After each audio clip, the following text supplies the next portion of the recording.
itel Vista Tab 30 versus Redmi Pad SE, mana yang terbaik? Ya, jadi baru-baru ini, itel Indonesia baru aja ngerilis tablet entry level yang cukup menarik nih. Tapi karena dibanderol dengan harga mirip-mirip di 1,9 jutaan, ternyata banyak dimendang-bendingnya nih sama Redmi Pad SE. So, buat kalian yang lagi nyari tablet di antara kedua brand ini, simak aja komparasi spesifikasi dan fitur-fitur yang ada di kedua tablet ini ya. Siapa tahu kalian nemu tablet mana yang pas sama kebutuhan. Pertama kita mulai dari desainnya dulu ya. Kedua tablet ini mau itel atau Redmi sama-sama pakai konsep flat dengan material aluminium. Ketebalan si itel itu di 8 mm, berat 510 gram, dibanding Redmi yang sedikit tipis dan ringan di 7,36 mm, beratnya 478 graman. Begitupun speaker di kedua tabletnya udah sama-sama stereo speaker, dan kelebihan si Redmi Pad SE, dia masih punya lubang 3,5 mm, tapi gak bisa pakai kartu SIM. Nah, kalau itel, dia bisa pakai kartu SIM, jadi poin ini punya kelebihan dan kekurangannya masing-masing ya. Tinggal pilih aja tuh, mau pakai SIM atau yang WiFi only.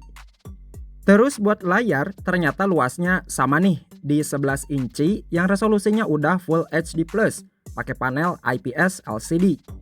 Cuman refresh rate itel masih 60Hz dibanding Redmi udah 90Hz. Tapi di sektor kecerahannya, itel nyentuh 450 nits, kalau Redmi 400 nits aja. Nah, kalau buat dukungan streaming resolusi tinggi, unggul di Redmi karena udah L1. Bingung kan? Ternyata mulai dari desain sampai spek layar, keduanya punya kelebihan dan kekurangannya masing-masing. Begitupun yang paling penting dari segi performanya nih. Jadi chipset yang dipakai Vista Tab 30 itu dari Unisoc T606 yang fabrikasinya 12 nanometer, dibekali RAM 4GB dan storage 128GB yang udah UFS 2.2. Hasil Antutu benchmarknya bisa dapat 230 ribuan poin nih. Kalau chipset yang dipakai Redmi Pad SE, dia pakai Snapdragon 680, fabrikasi 6 nanometer. Terus RAM dan storage-nya sama nih, di 4/128GB, cuman jenis memorinya masih eMMC 5.1.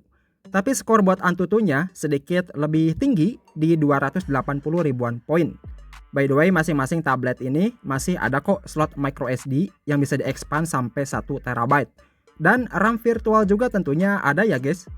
Intinya masalah eMMC dan UFS itu kalau baca tulis data di sini lebih kencengan si itel karena udah UFS kan. Tapi kalau performa apalagi dipakai buat kerja yang agak sedikit berat, gue saranin ambil aja si Redmi karena chipsetnya lebih bagusan dikit. Sekarang bahas soal kameranya nih. Lagi-lagi keduanya dibekali resolusi yang sama guys. Resolusi kamera utamanya itu 8 megapiksel dan kamera selfie-nya 5 megapiksel. Perekaman video juga sama di Full HD 30 fps aja. Kalau secara hasil jepretan, ya standar aja lah ya, namanya juga tablet. Tapi yang paling penting buat sebuah tablet, pastinya daya tahan baterainya. Nah, kalau ini yang menang Redmi Pad SE karena dibekali 8000 mAh dibanding itel Vista Tab 30 yang cuman 7000 mAh.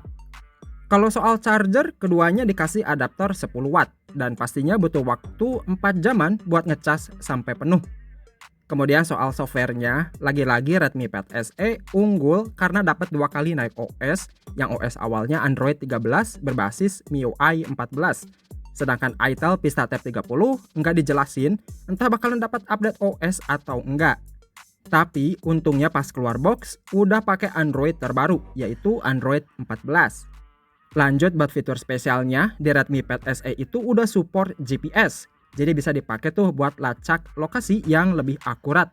Sisanya sih mirip-mirip aja ya, keduanya bisa split screen, ada fitur parental control, face unlock, stylus universal, dan khusus buat itel, di softwarenya udah dikasih fitur AI.